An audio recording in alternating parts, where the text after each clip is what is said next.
Letter 10. A certain definite cause.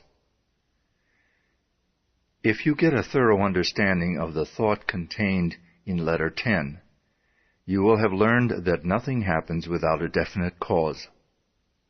You will be enabled to formulate your plans in accordance with exact knowledge. You will know how to control any situation by bringing adequate causes into play. When you win, as you will know exactly why. The ordinary man who has no definite knowledge of cause and effect is governed by his feeling or emotions. He thinks chiefly to justify his action. If he fails as a businessman, he says that luck is against him. If he dislikes music, he says that music is an expensive luxury. If he is a poor office man, he says that he could succeed better at some outdoor work. If he lacks friends, he says his individuality is too fine to be appreciated. He never thinks his problem through to the end. In short, he does not know that every effect is the result of a certain definite cause, but he seeks to console himself with explanations and excuses. He thinks only in self-defense. On the contrary, the man who understands that there is no effect without an adequate cause thinks impersonally. He gets down to bedrock facts regardless of consequences. He is free to follow the trail of truth wherever it may lead. He sees the issue clear to the end, and he meets the requirements fully and fairly. And the result is that the world gives him all that he has to give in friendship, honor, love, and approval. Abundance is a natural law of the universe. The evidence of this law is conclusive. We see it on every hand. Everywhere nature is lavish, wasteful, extravagant. Nowhere is economy observed in any created thing. Profusion is manifested in everything. The millions and millions of trees and flowers and plants and animals and the vast scheme of reproduction, where the process of creating and recreating is forever going on, all indicates the lavishness with which nature has made provision for man. That there is an abundance for everyone is evident, but that many fail to participate in this abundance is also very evident. They have not yet come into a realization of the universality of all substance, and that mind is the active principle whereby we are related to the things we desire. All wealth is the offspring of power. Possessions are of value only as they confer power. Events are significant only as they affect power. All things represent certain forms and degrees of power. Knowledge of cause and effect, as shown by the laws governing electricity, chemical affinity, and gravitation, enables man to plan courageously and execute fearlessly. These laws are called natural laws because they govern in the physical world. But all power is not physical power. There is also mental power, and there is moral and spiritual power. Spiritual power is superior because it exists on a higher plane. It has enabled man to discover the law by which these wonderful forces of nature could be harnessed and made to do the work of hundreds and thousands of men. It has enabled man to discover laws whereby time and space have been annihilated, and now apparently the law of gravitation is to be overcome. The operation of this law is dependent upon spiritual contact, as Henry Drummond well writes. In the physical world as we know it, there exists the organic and the inorganic. The inorganic or the mineral world is absolutely cut off from the plant or animal world. The passage is hermetically sealed. These barriers have never yet been crossed. No change of substance, no modification of environment, no chemistry, no electricity, no form of energy, no evolution of any kind can ever endow a single atom of the mineral world with the attribute of life. Only by bending down into this dead world of some living form can those dead atoms be gifted with the properties of vitality, Without this contact with life, they remain fixed in the inorganic sphere forever.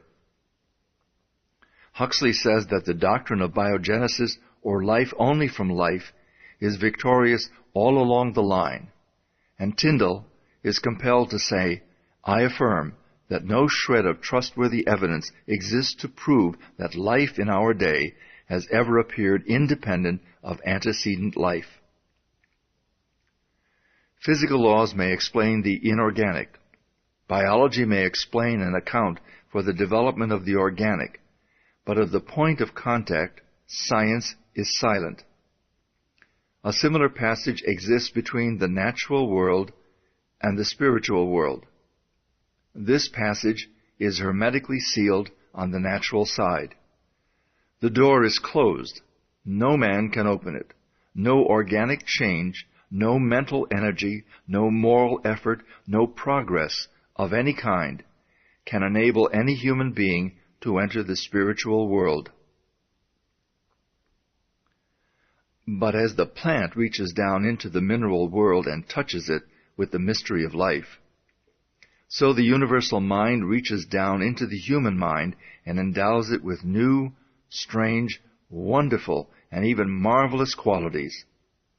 All men or women who have ever accomplished anything in the world of industry or commerce or art have accomplished because of this process. Thought is the connecting link between the infinite and the finite, between the universal and the individual.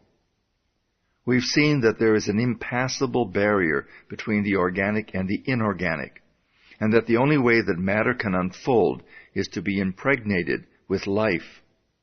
As a seed reaches down into the mineral world and begins to unfold and reach out, the dead matter begins to live. 1,000 invisible fingers begin to weave a suitable environment for the new arrival.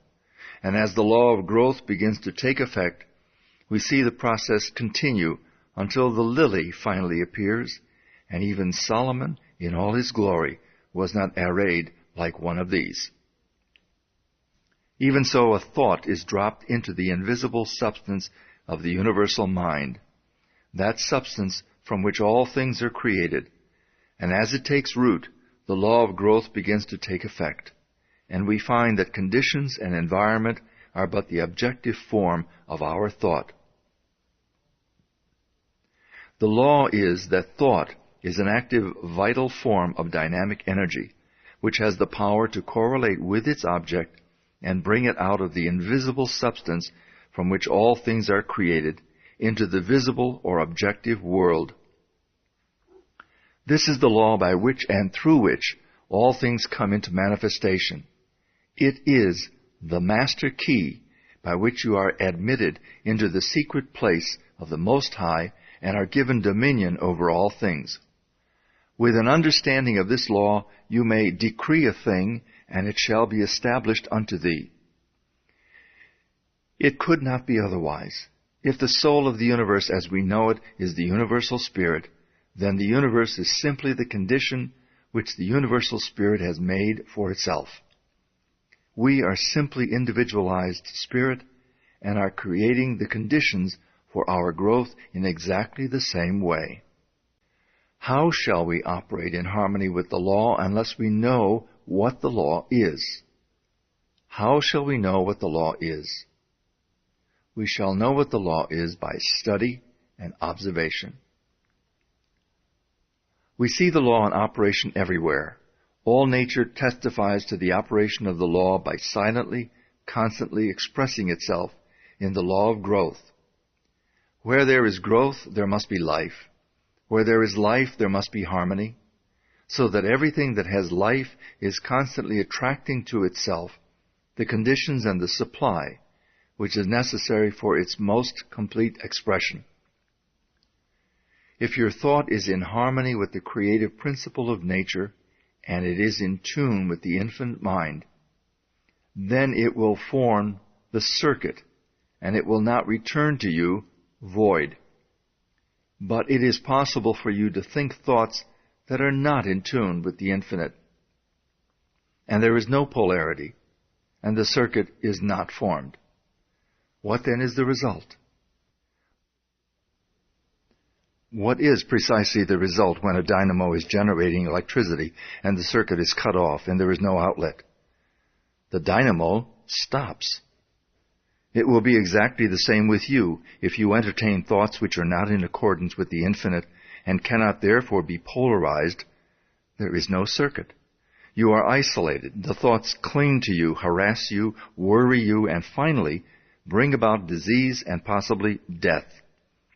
The physician may not diagnose the case exactly in this way. He may give it some fancy name which has been manufactured for the various ills which are the result of wrong thinking, but the cause is the same nevertheless. Constructive thought must necessarily be creative, but creative thought must be harmonious, and this eliminates all destructive or competitive thought. Wisdom, strength, courage, and all harmonious conditions are the result of power, and we have seen that all power is from within. Likewise, every lack, limitation, or adverse circumstance is the result of weakness, and weakness is simply absence of power. It comes from nowhere. It is nothing. The remedy, then, is simply to develop power, and this is accomplished in exactly the same manner that all power is developed, by exercise. This exercise consists in making an application of your knowledge. Knowledge will not apply itself. You must make the application. Abundance will not come to you out of the sky. Neither will it drop into your lap. But a conscious realization of the law of attraction and the intention to bring it into operation for a certain, definite, and specific purpose, and the will to carry out this purpose will bring about the materialization of your desire by a natural law of transference. If you are in business, it will increase and develop along regular channels. Possibly new or unusual channels of distribution will be opened, and when the law becomes fully operative, you will find that the things you seek are seeking you. For this week, select a blank space on the wall or any other convenient spot from where you usually sit. Mentally draw a black horizontal line about 6 inches long. Try to see the line as plainly as though it were painted on the wall. Now mentally draw 2 vertical lines connecting with this horizontal line at either end. Now draw another horizontal line connecting with the 2 vertical lines. Now you have a square. Try to see the square perfectly. When you can do so, draw a circle within the square. Now place a point in the center of the circle. Now draw the point toward you about 10 inches. Now you have a cone on a square base. You will remember that your work was all in black. So change it to white, to red, to yellow. If you can do all this, you are making excellent progress and will soon be enabled to concentrate on any problem you may have in mind.